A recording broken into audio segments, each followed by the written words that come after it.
come on and Welcome to reveal While yourselves. We're Recording. Today we have a no topic extravaganza, which means probably Star Wars, Marvel, Star Trek. Who knows? God, please no. Something like that. I mean, who knows where it will go? No, baseball But season just started. Let's talk about baseball. baseball. Okay, regale us and I don't all know of your anything about All baseball. I know in hate for the baseball is Yankees. Perfect. you Hate. give I them mean, walks, yeah. but I don't know what walks are. But you give them. Oh, are you one of those northeasterners that actually like the Yankees? So yeah, but I'm like an actual Yankee fan as opposed to most of the Northeasterners or the Southeasterners who are casual ones and just wear the Yankee hat. You know, like there are Lakers and Cowboys fans all over the country, even though they couldn't give a shit. It's just the way it goes. Yep. And that's a terrible state for our fandom to be in. Listen, New York? I wouldn't like it if Yeah, I got it. I got him. Because I Finally said got him. terrible state, so he riffed off of that. It's a good one, Ben. It took me a second. Everybody else was completely lost. But Ben. I didn't even hear him. You got Oh, what? That was an he EG said- dig, and he didn't even hear it. yeah, What am I even here for? I said Don't it was a answer that, terrible EG. state, and Don't he answer said that. New You're York. yourself up So- on ET dig there. That's for sure. When you say that. Yeah, New York. Listen, by and large, New York is a pretty shitty state. You're not going to get an argument from me out of that. Thought it was just that one area, but you know. You mean the whole of it? That whole big area up there? Yes. Yes. Well, so you're saying it's all called the whole of it? No, not, I mean, that's a listen, bit of a the stretch. city's got plenty of problems too. So, I got no problem with someone calling New York a shitty state. Still not shittier than New Jersey, but what are you going to do? I thought you lived in Jersey. All right. Well, your baseball enthusiasm has drained me. I can't. I don't know why you expected there to be enthusiasm for baseball with this group. It's spring. I It just think- started. It's a nice day out. I think it's possible, but that between the five of us, okay, let's say the four of us and exclude yourself because you're clearly a fan, we may be able to name 5 teams.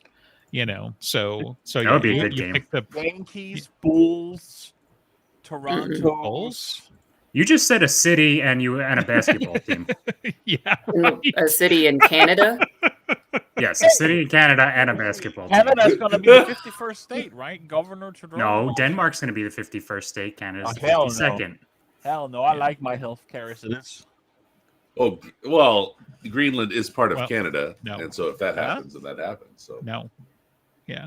Greenland's part So of Denmark. you should bone up on your Oh. geography before. Greenland is part of Denmark.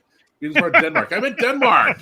It was obviously riffing off the Denmark thing. Come on. I gotta It's say, the for right someone who thing, thinks he's but I'm doing the so wrong well, things, you're really. you know? it's- Yikes. So what are you guys what are we gonna Oh, do when we're man. in war with each other? Of We're still gonna course. do the podcast? We can do the same thing we do now: assert our superiority over you. It's going to be weird. Like, we'll truly be in the weirdest timeline when I'm thrown in a gulag because I have a podcast with somebody from Denmark. Like, you know, like I'm corroborating with the enemy or something like that. Because Yeah, I you mean know, that's we the talk ice about are Dresden. picking up people left and right, so they might pick you up for knowing a Dane. Who knows? Yeah, I don't know. like it's not like I can even pronounce the city he's in. But you're right. Let's see what information I've been linking to them. So you know, You guys don't even have cinnamon. You're not worth invading. jeez. We have cinnamon. That was the whole point of the story I told you. Once they realize that you're the world's largest exporter of antidepressants, it's on though. You know, like right now we just want your ice cubes, but later we're coming for the antidepressants. So Also, we are Ozempic and Wegovy. That's us. see, it's all that would right be there. great. You withhold the fat drugs from America. Right. That would be the way to Yeah. go. So what have anyway. you guys been up to this week? So yeah, ironically, I mean the main thing that I've been watching is Man in the High Castle, which you know, Oh, I just apropos. looking for parallels, you know, just things I was that gonna should say be I watched watching the out first for, episode so. when that came out years ago, and I Yeah. just couldn't get into it. I watched Same. the feel- first season, I think. Yeah. And Yeah, I then feel did like you feel- got to get to the end of the book's first good. season And so the second season's much more cinematic, I feel like, and much more faster paced. But I mean, yeah, I mean, you got Rufus Sewell as the bad guy, right? Like as one of the main bad guys, and he's fantastic. And you've got what's her name?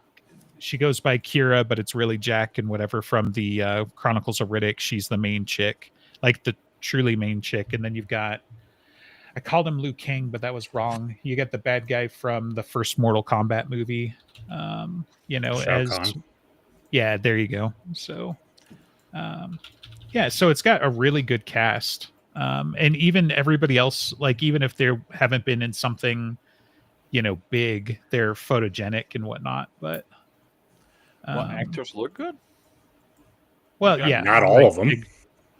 generally. Big shock, but Shang Tsung is his character name, but Kari Hiroyuki Tagawa, and I'm sorry if I hurt your name. So, and then your feelings, but no, I mean, it's fun, but yeah, the first season's really kind of slow, and I feel like they were just kind of feeling out if they were going to be able to make it so far. And then season 2, they kind of hit the gas, and then season 3, it's like we introduced some concepts in season 2, and now we're going to make it really freaking weird. And I mean, I barely made it like one episode into season 3, I guess, but you know, things get weird because like one of the main, so like everybody knows it's an alternate history for the most part, right? But one of the main plot drivers for, you know, even season 1 and 2 and everything like that is that there are films that appear, and they appear to be of other alternate universes where the Nazis lost, ours, you know? or more than one. Yeah, so that's a common misconception that they're clear to state time and time again, is that there are some realities that look really similar to ours but aren't necessarily ours. Like I don't think the show ever truly comes to our reality, and I think it's just an excuse to give them, like, if they muck up any historical facts or something like that. So like you know, Carrie's character Shang Tsung, you know, from Mortal Kombat, he winds up meditating himself and more or less astral projecting himself into a world like ours in the 1960s. So while they're worried about, you know, the tensions between the greater Reich and Japan in his world, he projects himself into our world during the Cuban Missile Civil Crisis. Oh. Well, yeah, specifically the Cuban Missile Crisis. And so it's people like him, they pick up these films from these alternate realities, and you know, wouldn't you know it, the people are the same but different things happen and all of that stuff. And so I guess that's kind of what the book is like Yeah. in part. But it sounds a bit more like Bioshock Infinite, maybe if you know. If I mean, I've seen that. I've played know what I'm it, talking yeah, about? because it winds up infinite universes and stuff like that. They don't necessarily they don't necessarily dive deep into that, at least so far, but they've started coining the term of traveler for these people that can basically, I don't know another word, but like astrally project themselves into another universe, and they can physically bring things back with them. And so that's where these films end up coming from, right? And so so like season 1's all about like these 2 films, and like, you know, you're not supposed to watch them, and then people start watching them, and then they learn forbidden knowledge types of stuff. And in the book, right, it's a novel, you know, from like an alternate perspective and that sort of thing. Yeah. But they changed them to videos because they're doing a TV show, you know, so they wanted a visual media to be able to show you. So I feel like that's forgivable and that sort of thing. And I think, I mean, it's just one book, you know, right? And so they're made 4 seasons out of this one book. You know, so I'm sure they had to take plenty of liberties and change things around and whatever. A lot of the character names are different, that sort of thing. But yeah, I'm curious about the book too. But like one of the things they were talking about in the trivia for the first season is like he didn't want to make sequels to this because he didn't want to spend any more time thinking like the Nazis, you know. So it's like it was kind of tough, you know, to even write these books and stuff. So, but yeah, that anyway. So that's what I've been doing in my, you know, spare time, which is a real pick me up. You know, if you need some of that. So,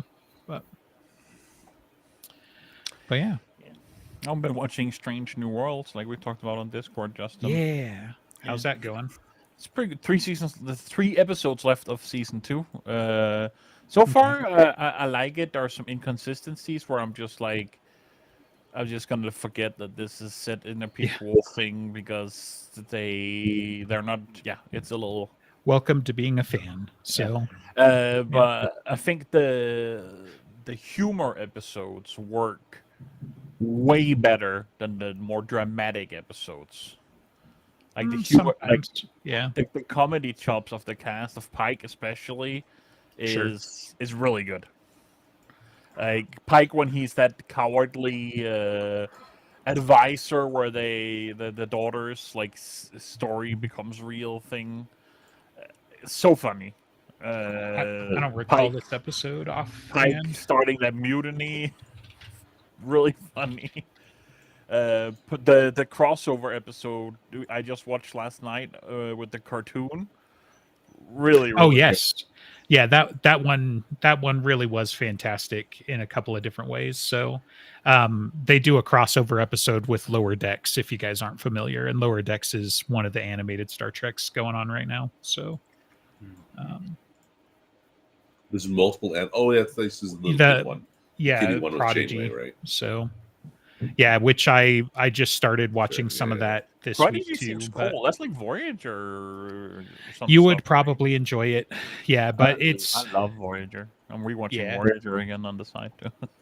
I feel like to get into it too far, like there's nothing crazy heinous about it except for like I feel like the plot is sufficiently divorced from most other Star Trek that you're just like it's kind of its own pocket dimension, and then Janeway and a bunch of Voyager characters show up, right?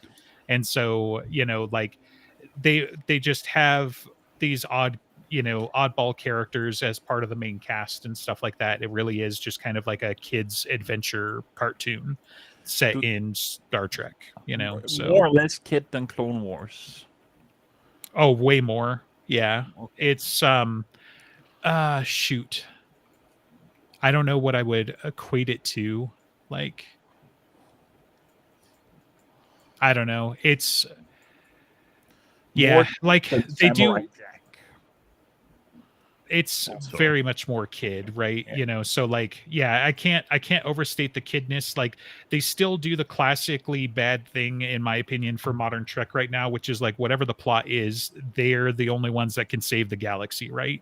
And it's like how many of these galaxy ending threats are there, right? And so even though like there's not necessarily a trajectory for it in the first season, they basically find out that they have to save the Federation, right? And so like but that's as heavy as it kind of gets, I feel like.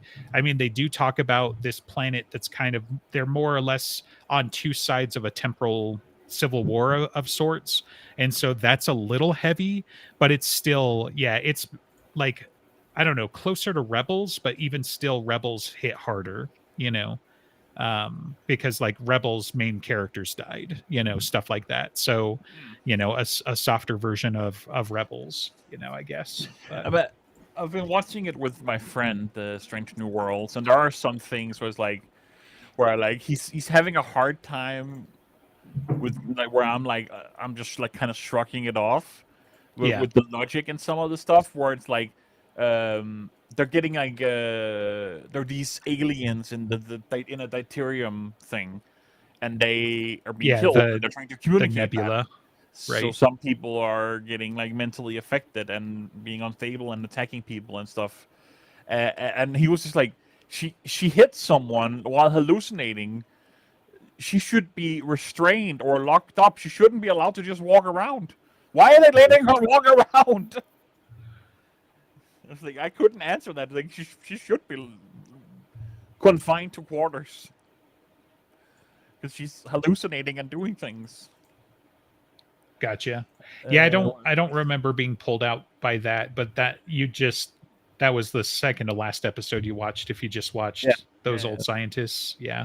So those same episode where I was like, we can't shut off the space station. And he's like, what do you mean? You're in the future. You have to have an emergency shut. There must be a wire you can cut. You don't have to blow up the whole thing. right. Like, it's just it's sci-fi. It's just Yeah. it just be like that. So, I feel like at some point you got to acknowledge that the writing of Star Trek can at times very heavily be driven by the drama and the plot rather than the science, and it's that kind of inconsistency that can be problematic, right? Because you do have stuff where it's like they actually did their homework and things feel a lot tighter, and then you have other stuff where it's like, why can you teleport from Earth to Kronos? Because it's dramatic. Well, can we do a better reason than that? Oh, sorry, that was an Abrams jab. But well, I mean, at some point, even the stuff where they do their homework still feels a little bit like lamp shading, right? The example I go to with that is the Heisenberg compensator. You're going to attack a sacred so it's not, they're not actually explaining how it like works. That? So what? You're going to attack a sacred technology Sorry, like what? that. So I mean, it's a cool idea. It's a cool idea that, oh yeah, you'd have to compensate for the uncertainty theorem. Is that what it is? Sure. But it's ultimately still kind of just lampshading that we know that transporters are impossible. Yeah. Kind of like and it's not like they invented the transporter with the Heisenberg compensator baked in. I'm pretty sure that's a TNG. My friend also had a problem with the transporters and the daughter especially. She's like, isn't he just continuously killing and remaking a clone of his daughter? I was like, it's not a suicide box. Yeah. It's not a suicide box. That is what transporting is, but in universe they don't see it like that. And then, but that's what it is. It's like, yeah, but you gotta look at it from the in-universe perspective. And in-universe perspective, it's the same person. It's not killing them and then remaking a clone of them. But that is what it is. I mean, Bones has his worries about it, at least in one of the, or had, and I guess in the maybe that's more lampshading in the 2009 Star Trek. Sure, who cares about that? Or there's something where, no, is an Enterprise. One of the Doctor character. I think it was in Voyager, the old movie. Alpha. Voyager's not a movie. Old movie. No, there was a movie. Whatever that had V'ger. Oh, so that's Star Trek the motion picture though. Like, yeah. I could have sworn that like when transporters are being experimented with an Enterprise, there's something about a character calling it not wanting to do it because it was a suicide box. Crazy. It would be the McCoy from the Abrams stuff. He's more brusque than the original one, I feel like.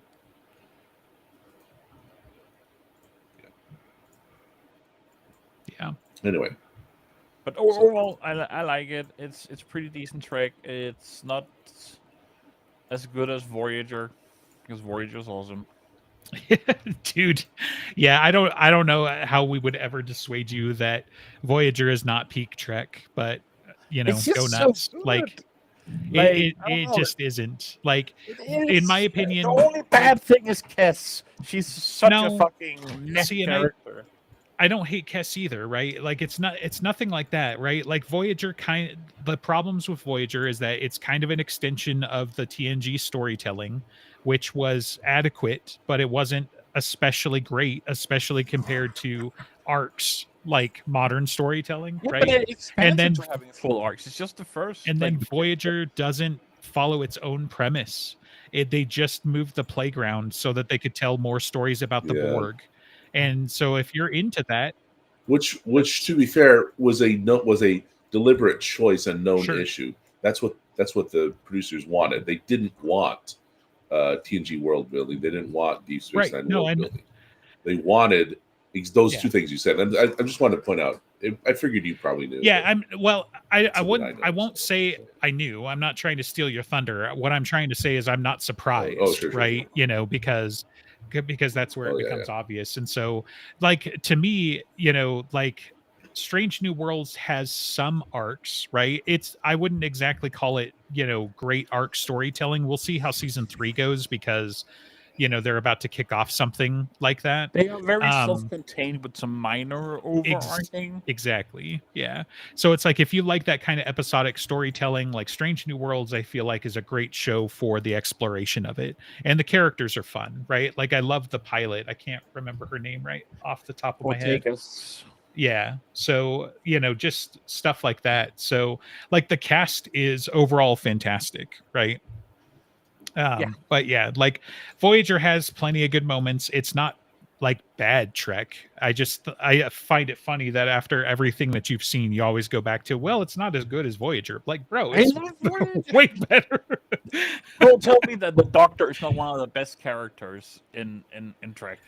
Well, elaborate, and then we'll have something to discuss. His character development is just so interesting, from recognizing his own sentience to becoming an individual and a person, and what it means to be I don't want to say human, but be someone, be a person, be sentient. Yeah.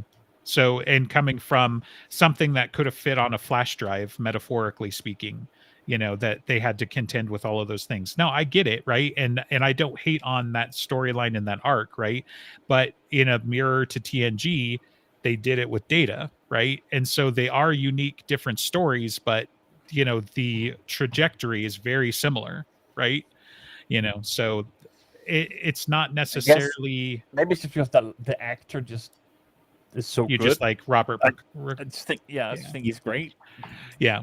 No, and I don't necessarily disagree, right? So if you think he carried the entire show for you, then that's I also that makes sense. So. I don't know if I would say Janeway is my favorite. She might be my favorite captain. She's a great captain. Like, she's so good and so different, right? Like, she's way more scientific. I feel like, I don't know. Way more scientific. Okay. I was going to joke with anybody who thinks that a photon torpedo is an ambassador is a A-OK captain in my book. So, yeah. I don't know if it's the actress or the care or writing or what, but it's because Picard actor, I can't remember his name right now for some reason. Patrick Stewart. I want to say Neil Patrick. I knew that wasn't right. Yeah. Neil Patrick Stewart. He's an amazing actor, but and he does have some really good moments in TNG. But there's something about Captain Janeway and her enthusiasm for exploring and living up to the Federation ideals, which is like, that's one of my biggest gripes with Strange New Worlds in some way, is it really wants to lean more into that thing with the Federation being not so utopian, not that perfect, kind of dark stuff, and maybe I'm just an old head, even though I haven't watched the original series. I've just watched like Next Generation stuff. That's not Star Trek, right? It's just, there is some like in Deep Space Nine too, but it's, I don't know. Yeah, I think, I mean, the way that I remember it, and I haven't watched since the end of season 2, so whenever that was, but like the way that I kind of remember it with Strange New Worlds, racism really annoyed me, it's just there. So I think the Federation isn't quite there with the idealization and everything like that, but the crew is meant to embody that, right? They're meant to be, I mean, they're the officers on the flagship, right? So they're carrying the standard, and that's a lot of the story with Una and her standing up to the Federation, more or less, right? And that she literally becomes a poster. Yeah. I thought that moment was so good. Like, I was really touched by how much that meant to her. Sure. Yeah.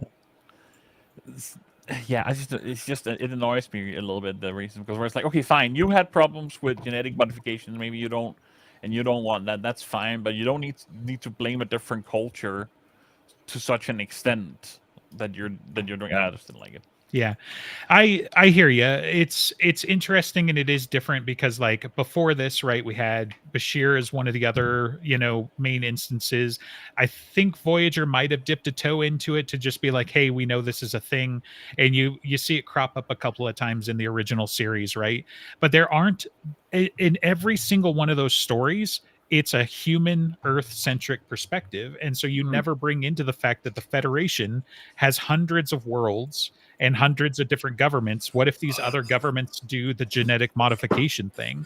They don't have the same tragic history with it that we do, and so you kind of get that a little bit with which Trek are you all talking of about them. now? But we're kind of focused on Una's story with with her genetic modification. So it's essentially the story, the whole the gene war, the modification wars, whatever they were called, right? That the humans eugenics wars had a bad experience with that, and it's outlawed in the Federation because humans had a bad experience with it. Right. And then there are races like the Ilarian, which she is, and they're not allowed to join, and they can't serve in the fleet. They're basically looked down as black people from the 50s or whenever it was something like that.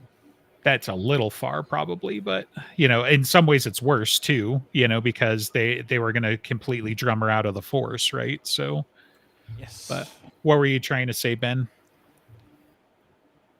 Well, I was going to say there was that great exchange in Star Trek VI, The Undiscovered Country, the Klingon ambassadors. They had this big meeting, and why would you do that? And the guy Kirk says, like, for human rights. And of course, the female Klingon said, listen to you, human rights. Yeah, they're talking about the Federation as just the hegemony of Earth. So, anyway, so they do talk about it, and then there it wasn't lampshade; it was the point of the tensions and building up tensions, and which was the point of the story. Learning to live with the Soviet Union after it collapsed, kind of thing. That's kind of, I won't say that's particularly wise, but the series does in that one moment address it. But I agree that it doesn't tend to be something they focus on until really Deep Space Nine, when that becomes a huge issue. Really, what? I think Babylon 5 did an interesting take on that, actually. If you know, it's been too long for me to follow your lead there. With the whole Earth, when Earth tries to not play as an equal partner but as the dominant power in a setting that's supposed to be space UN, that's Babylon 5 is space UN, right? Sure. And then Earth becomes that kind of Earth first thing late in Babylon 5. Well, which much of that. The Klingon lady I'm saying posits is that's what Earth already is in Star Trek. Sure. I don't know. Yeah, I mean, I think a lot of it in Star Trek, right? Like they really do mean to have, this future utopia and everything like that, but we're still humans writing human-centric stories on Earth, right? And so like you're still kind of beholden from our perspective. And so like some of the more fun episodes can be when you do try to explore those other things, but it's like just look at all the crews for all of the ships, right? Almost entirely, like 90+% of the time they are humans. Right? Like we start to add more women and we start to add them more into command structures into TNG, and then we finally start to get some actual equals into DS9 and then Voyager, like, oh my god, we've got a woman captain, and stuff like that, right? But they still made a big deal about Discovery, about how her character was like, first black, first woman, etc., and was like, she's neither of those things. Like, don't get me wrong, happy to have her, right? But we've done the black captain, we had a woman captain, like, so I mean, maybe both at the same time, whatever. But the part of the problem is we're still mired in those kinds of things, right? As much as we try to talk about diversity and this utopia and whatever, we're in the 2020s and we're still like, oh man, we've got a female black captain. How exciting is that? I mean, it should be should be background. It should be expected at this point.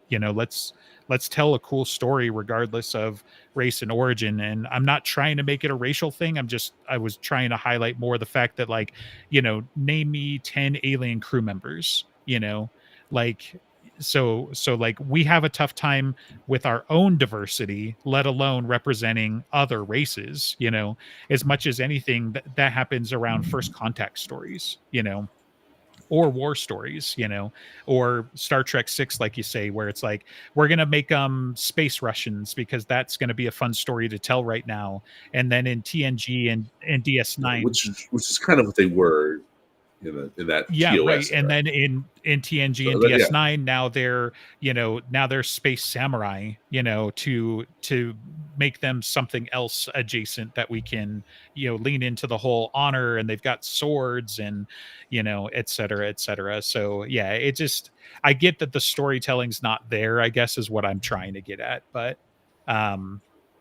yeah, like, that's where I find it interesting. Like Una's whole story, like, it's Earth trying to impose its values on everybody else, right? And it is kind of interesting to me that, like, if you take the original founding members of the Federation, like, you're saying the Andorians, the Vulcans, peoples like that didn't ever try to do augmented, or they just didn't come out and say, like, the Vulcans are like, actually, we're cool with this. It doesn't bother us at all, or something like that. It's only logical. Right. Yeah. Like, I mean, because that's my thought too. Like, obviously the eugenics wars were a problem, and that you made these quote unquote supermen and whatever, but like, augmented people just kind of makes a utilitarian kind of sense for space travel, right? Like, imagine you make some people that exist better with less oxygen. That doesn't necessarily make them better than everybody else. It makes them better adapted to space travel, especially like early on, right? In the Star Trek era, there's no concerns about, the oxygen scrubbers until life support goes down. There's no concerns about how much resources are being used until you're in the Delta Quadrant, right? So we don't really have to worry about those stories. But it just makes sense from like early exploration kind of perspective that you would go through a phase of modifying your people efficiently if you could, right? If that was a story you wanted to tell and it was an easy thing to do. Like, does every race invent CRISPR at some point? And then you're just like, oh yeah, you're going to Mars, like, beep boop, let's make sure that you can survive on like 10% oxygen, or something. It just, those stories are there, but we only ever tell like Bashir, like, he's one of the main ones. It's like, he was just a human. Like, that's not a different story. It just, the difference was, his parents lied about it, and he made it all the way to being like a lieutenant before anybody figured it out, really, so anyway. Yeah, but overall, still, I've enjoyed it. It's been good. It's been a good show. I'm looking forward to the last 3 episodes. I want to see the next season. It even made me consider watching Discovery, and then just skip the last bit of season 2 and go to season 3 with the time travel stuff. Probably, yeah. I mean, other than the fact that that it happened, I'm not sure you're missing much, honestly. Like, if anything, you'd miss a little bit of character development with the Enterprise crew, as much as anything. But like, I think there are some like little hanger-on stories, like some personal stories that crop up from stuff that happens in the last few episodes of season 2. But I think they give you a little bit of a flashback, you get the gist of it, and you can move on. And it's not even to say that season 3 is fantastic. It's just, I feel like they finally truly have their feet a little bit, and they're starting to build, a foundation. And that's going to carry you through. I could imagine that 5, so what kind of is bad about Strange New Worlds is one of the things holding Discovery back, because I remember that, like, the actors are pretty decent and the effects are good. The storytelling was just lagging / not interesting. I think that's because it's a prequel show. Along like maybe, yeah. I mean, and when they go to the future and it can kind of do whatever. Yeah. I think Like if get you go better. through it, it's like season one, you've got the whole Klingon War thing, and then you bisect that in half by doing more with the Terrans. And it's like the Terran stuff is almost always a good time, right? And you can get away with a lot. And so, that adding that into the mix helped, because it's like once you get like 5 or so episodes in, you're like, oh, wait a minute, this is a different story. The first several, dealing exclusively with the Klingon War was really rough, and just almost all nonsense, right? Like in my opinion, from my perspective anyways, it took away from the drama and everything like that, because they're like, it's a prequel show, we're going to reinvent everything again, we're going to make the Klingons look different, because apparently that's just how Klingons work. And They went back on that. yeah, Because right. in Strange New World, they just look like we have better cosmetic technology than we did in the Next Generation. But they look like the Next Generation Klingons. Sure. Yeah. Which those, were even like that originally changed. Like I've been reading some of that recently, just tangentially, and like they first show up with the ridges in the motion picture. And I was like, I don't even remember Klingons being in the motion picture, but that's apparently where all the kerfuffle started and everything like that, is because they show up with ridges. Yeah, it's like the very first right. scene. They get the very first scene. V'ger, a speed bump for V'ger, right? They get excuse me, they get warped so that that V'ger warped. They get warped, yes. So that that V'ger is true. Big business, and Kirk might actually be in danger. So. Yeah, no, and that's what I feel like. But I also, like, the last time I went and watched the movies beginning to end, I was like, I don't think I need to watch the motion picture anymore. It's just not a fun time. It just wasn't all that good for me. So, but the only TOS I've actually watched definitely is the movie that like hands over to the Next Generation. Generations, I guess the one where Kirk and Picard is in the movie. I don't remember the name. Probably Generations. That would make sense. Yeah. So what about it? You were saying that's the only one that you like? That's the only the original show stuff like I've watched, if that counts as an original show thing. I mean, I guess you can, because like you said, you're handing it over and that crosses the eras and everything. So you didn't like Wrath of Khan, you don't like, shoot, what's for? Because I'm just going to meme it, but you've never watched them. No, okay. Because I search for whales. I find right, Shatner exactly. a thoroughly unlikable actor. The I can't get into it. He's terrible. Who is? It's Shatner. Okay. He's a terrible actor. Get yourself your adult beverage of choice and a big old thing of popcorn and go watch The Wrath of Khan, and you're going to have most of the memes, right? Like you really, in my opinion, you really can skip over some of those movies unless you really want to dig into some of the memes, right? You could probably skip the motion picture, definitely watch Wrath of Khan, but you're going to get memes out of it. But it's also got some of the best ship combat that you see outside of DS9, right? You can mostly skip Star Trek 3 unless you want to see Doc Brown as a Klingon, which, again, it's got some memeable moments, but it's not exactly like, big movie.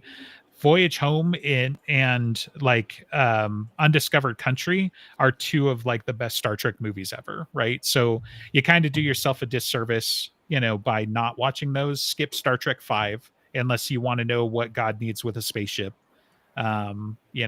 so because that's one of the famous lines there.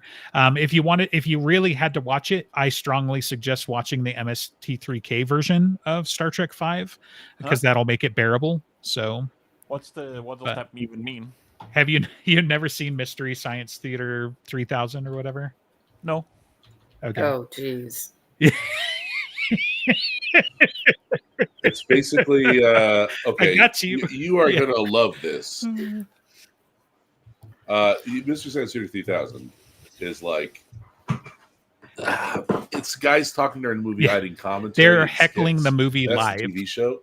After the show went off the air, they started this thing called Riff Tracks, which kind of carries on its legacy. That's what's going on with it. Yeah. So what happens is they basically have, as though they're filmed like their characters are in the front row of the movie over the top of the movie, and so you've got a dude and two robot puppets, and they're just making fun of the movie the entire time. And so, you know, Star Trek 5, like one of the main jokes out of it is like rocks, and it's just they comedic timing, and they're just heckling the movie as you're watching it basically. And so yeah, that's kind of the idea of it. At least from the Star Trek side, that's most of the stuff that I remember watching was, you know, them heckling that stuff. But so yeah, you could do that. But Star Trek 4 is actually like good stuff, but it also kind of like leads out of 3. And so like if you haven't watched 3, you may be missing some initial plot points that you're confused about. And then Star Trek 6 is pretty much like all but standalone genius. And some of that though is because they basically like they're not following along with a lot of other like Star Trek lore and stuff like that. They wanted to tell their own story. But it's a really good, you know, just like blockbuster style action movie type of thing for Star Trek, right? There's a lot of intrigue. There's a lot of, you know, detective work, and it's a very, very spy movie, right? You know, but with Star Trek and spaceships and stuff like that. So, so then after that you get Generations, and then, you know, I'm assuming you've seen First Contact, which is I've the seen other every Next Generation movie. Gotcha. So yeah, but yeah, it's kind of a shame that they're not all like great and that sort of thing. And so yeah, I wouldn't say like, unless you really want to be like a diehard fan or something, like I would definitely skip some movies, because you're just not going to have a good time for the most part.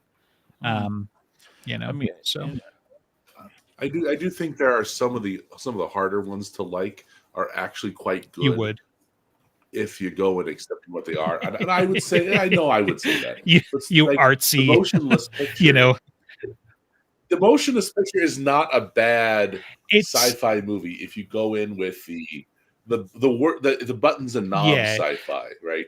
You talk about the buttons and knobs kind of sci-fi, the slow burn sci-fi, it's hard sci-fi, right? It's like that's part of the problem. It's like Star Trek. Yeah, Star Trek the motion picture is hard sci-fi. There's very little that it's trying to be 2001. Sure, yeah, exactly. Right? A little bit. Yeah, it's trying to be and 2001. That kind of thing. It's not the Star Wars sci-fi. It's not very actiony. It's not very sexy.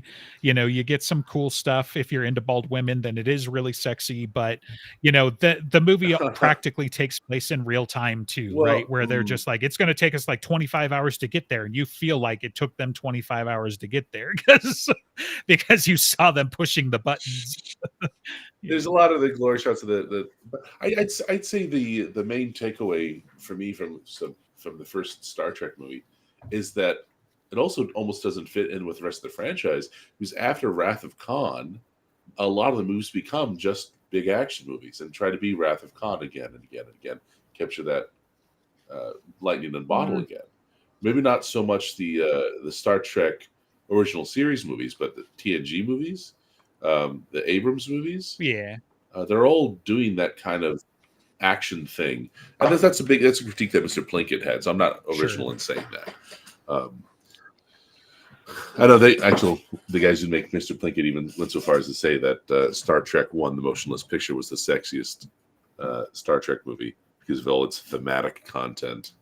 That was all about that kind of thing, which is kind of wild to think about. That's a different sure. And I mean, I think there are fans that think that, and I just like, you know, I mean, it should be acknowledged, right? I was a Star Wars fan first, right? So I'm always going to favor, you know, the lightsaber duels and the big battles and stuff like that out of the original series. And I got into Star Trek, you know, I mean, I got into all of it because of my dad, but like Star Trek grew on me over time. And the reason why they coexist well for me is because they do have different focuses, right? Star Wars is the big epic space battles and, you know, dealing with the religiousness of the Force and the magic powers and everything like that. And Star Trek was always meant to be rooted more into science and, you know, a bit of like, diplomacy and philosophy along those lines and that sort of thing. For Star Wars, like it does, there are almost no stories that deal with the differences between aliens because their society truly is homogenized to a point. I mean, in some cases by force, right? So some of those stories are more recent, but it's like, yeah, the Empire, great, they're space Nazis, which means they hate everybody that's not human again for some reason, because what makes humans special in that universe, right? But with Star Trek, it was more about the exploration and discovering different cultures and more of the science. And like you even see Abrams try to tip his hat to that in Into Darkness, right? With the whole cold fusion bomb, he totally fucks it up in my opinion, but it's there, so it's like you still have that. I mean, I guess Into Darkness again with the whole super tribble thing, again, let's not dwell on that too much, but he at least put in an attempt, so like you always would have had more of that sort of stuff from the Star Trek storytelling, right? And so when Star Trek pushes too far into, like, I love to see me some space battles, don't get me wrong, right? And so those aren't mutually exclusive necessarily, but when you start to see it just push into more of the action movie side of things, like at the expense of the science and the diplomacy and everything, it's kind of problematic. You're not staying in your lane, more or less. Yeah, and I think it ultimately homogenizes it. Star Wars is already pretty homogenized. It can only be about a couple things, and later, I'm talking official movies. I have not read extended universe stuff other than a couple comics here and there, right? But it tends to be, I guess, another RLM critique. It tends to be the same story over and over again, the same family, the same people. Right. And you can't ever really get away from that. When it's supposed to be a galaxy far, far away, it's just like that's people, a big part of my... A couple people having the same problems that's over a big and over. part of my Whereas Star Trek has always managed, pretty much always managed to have bottle episodes and different problems and different peoples every single time. That's like on an episode to the point that it's a joke that they'll have the mobster plan and whatever. I mean, usually not since the original series, but you do get a couple of callbacks to that in early TNG, right?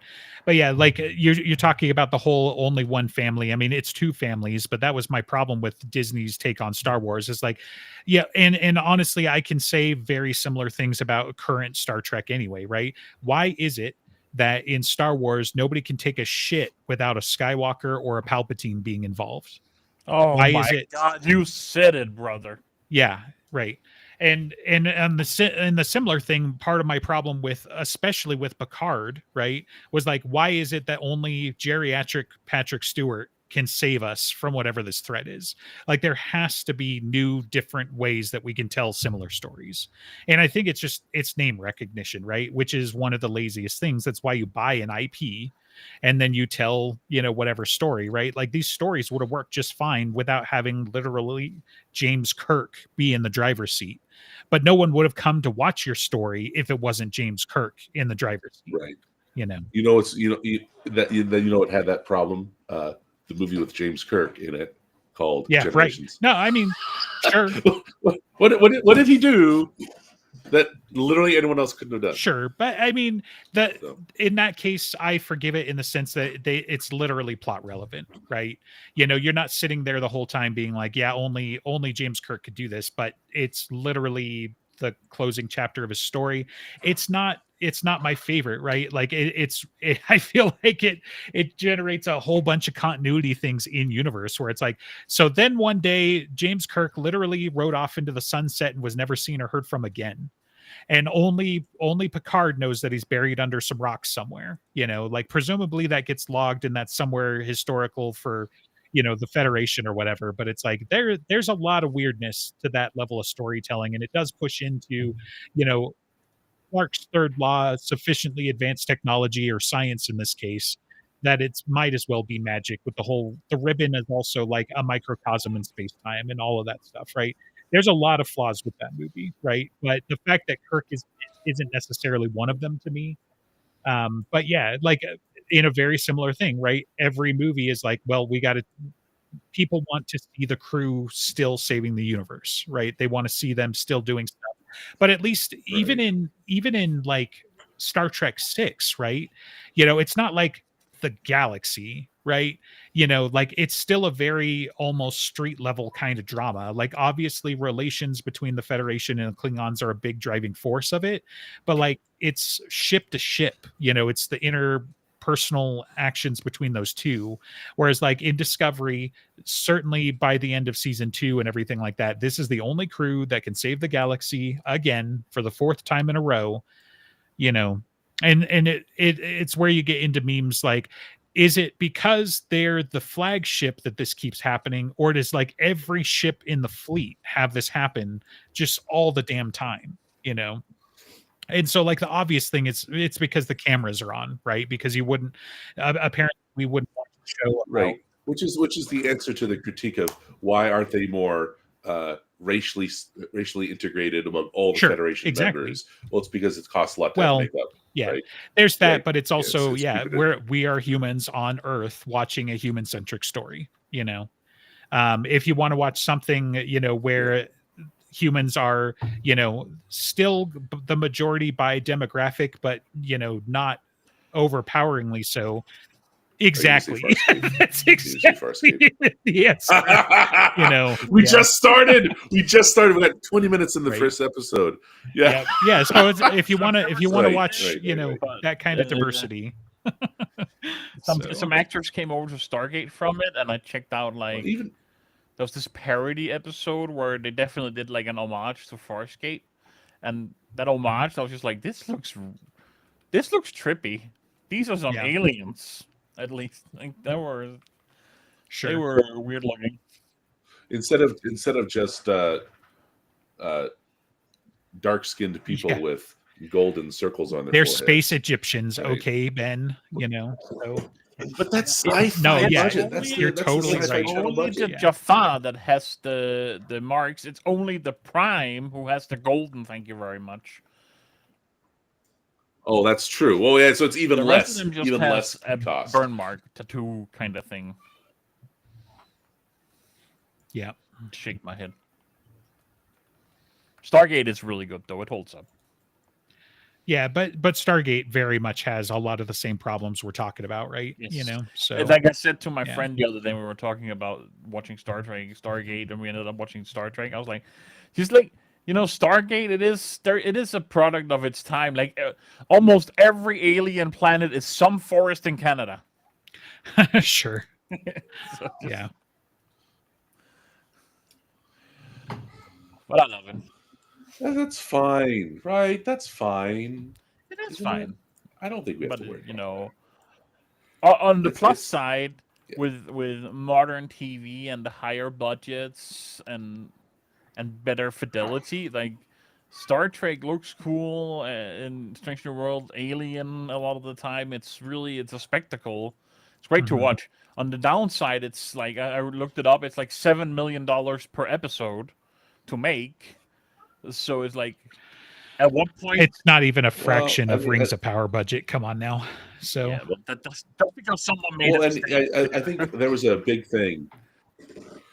At the time TNG was on, there was still a magazine people cared about called TV Guide, and there was somebody guffawing at the $1 million special effects budget per episode for TNG. And meanwhile, there's a little show called Cheers that was one cast member's salary. Right. So you could have big money. Yes, but Cheers. It's just this spent a little. Cheers hit a wider, bigger audience that a sci-fi show will never hit. That's even true. Today. That's like How I Met Your Mother or Friends or unless it's Theory. Star Wars, which is why that's why everything's Star Wars now. And even those are not. You mean the shows that nobody watches and everybody hates? They keep getting canceled because they don't pull in enough viewers. Bought for $1 billion. And because they don't pull in enough viewers, that's what I was gonna get to. It's like $7 million per episode. Star Trek is a little niche. It's like, is it gonna be too expensive at some point? Is the viewers just gonna drop off a little too much, and then we never really get a conclusion? That's like that's like the danger of the TV being more expensive and better looking now. Sure. Yeah, homogenization. That's the issue. No. It's because Star Trek's just bad. You just all refuse to. You got us. Yep. Well, there's the comment in the chat about the worm in the ear, and the only thing I could think of was Animorphs, because that was like the whole plot of that show was the Sure. the yerks in the ear and We those had slugs that that on take you TV over. here. I love the Animorphs. I used to like that too a lot. I never read the books. I only ever watched the show for Yeah, I was a season Oh. or I two. didn't know it was book. That's That's like, wild. okay, I'm sorry, this might hurt, but I just want to take a step back and just tell you that that's like, you just told us that you're only a fan of the Dresden Files TV show, right? Like, that's what you just said. Like, I the didn't know, Animorphs I didn't TV even show know. wasn't like horrendous, but the books are so much better. Yeah, I didn't even so know that's until I was an that's, adult that there was books. It was just on kids TV here, and I was Wild. like, hey. Yeah, the part of the problem though too is like it really is, like preteen to teen, storytelling in my opinion. So you kind of miss the boat. I wouldn't say like go back and watch them now, but I'm glad that I did get so far into them because what did they have? They called them something, but they had these big old like omnibus kinds of stories. Like I want to say like Megamorphs or something like that, but they would go into like the origins of some of the main characters and some I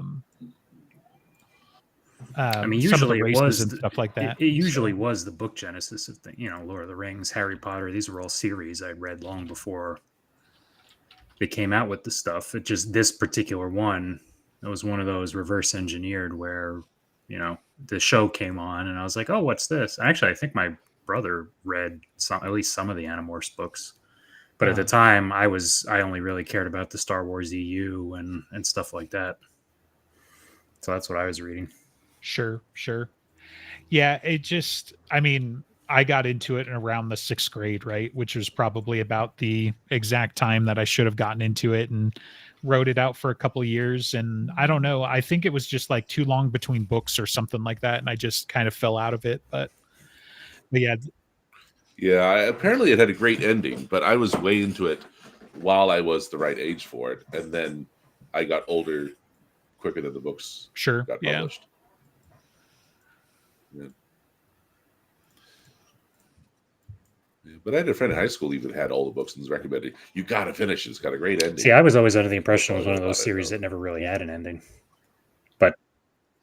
Yeah, I thought that's what it was going to be too, like a Boxcar Children or something, published forever. But Actually, no, the K.A. one Applegate series I actually read wrote it. forever, and I really liked it at the time, and then for whatever reason, the last 3 books I think just took a while or it was just at the cusp of when I started doing other things, and I never read them.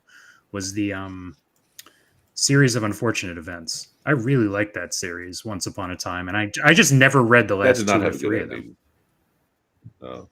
Don't worry about it. It doesn't end. Oh, it doesn't end? Sad. Yeah. It's called No, Life. it's just like, and then Life they went is a on series to of Oh unfortunate no, I events, don't and then care. you die. Like even if the ending is mundane by comparison, like that's okay with me. But depending on how it's written, obviously. No. So it has a final book. It's called The End, but the book called The End, I do not think has a satisfying resolution. The long-term plot threads just go on indefinitely into an unwritten I could believe future. that. I mean, their first attempt at the movie, I never watched the series because the movie was just like, no, this was a bad idea. Because, I mean, I'm all for Jim Carrey as Count Olaf, but like that, it just didn't work out. It wasn't good. Oh, whoa! It's been an hour already. Yeah, well, that's what happens when you start talking about an inferior sci-fi series for no reason. Yep. Sorry, my reality shields are working, so I'm not bothered by your cross comment at all. That's okay. It was funny because I think the first ever Star Trek thing I ever saw was, which is the movie where the disc comes off and they crash onto the planet. That's Generations. Yeah, that was the yeah. first thing I ever saw in Star Trek ever. Yeah, Movie. you could have had a better entry point, but you could have It had could a have been worse. I time, didn't hate it. for It was sure. just like I have no idea what the fuck's going on. Yeah. And I think was that before or after Men in Black? You know 'Cause what? I was a And bigger with- fan of Men in Black as far as Sure. I mean, as Men in far as, Black was like, in the fantastic. thing. Yeah. I think they were around the same time, but How- I think that's why it got memory hold. How's the TV show? For It was a Men in Black? cartoon.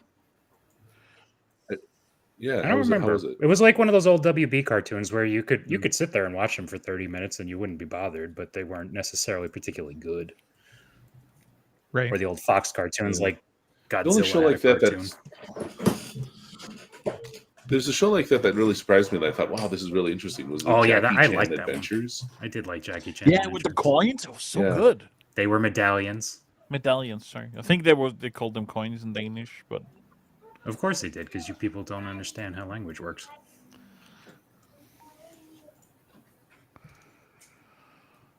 And you make this has cartoons been an about. episode of While We Weren't Recording. We are live every Saturday, almost every Saturday at 1 p.m. Eastern. Poor Andres gets that abuse every week. If you Every want to, week, you he see gets it that, every you day, should whether or not he chime pays on in. attention.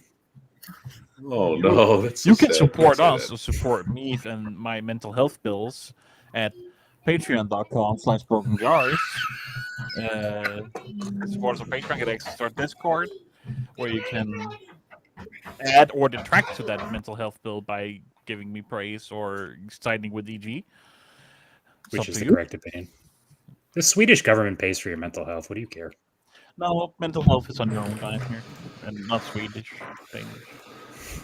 I like that. That's Anyway. the word. We'll see you next week.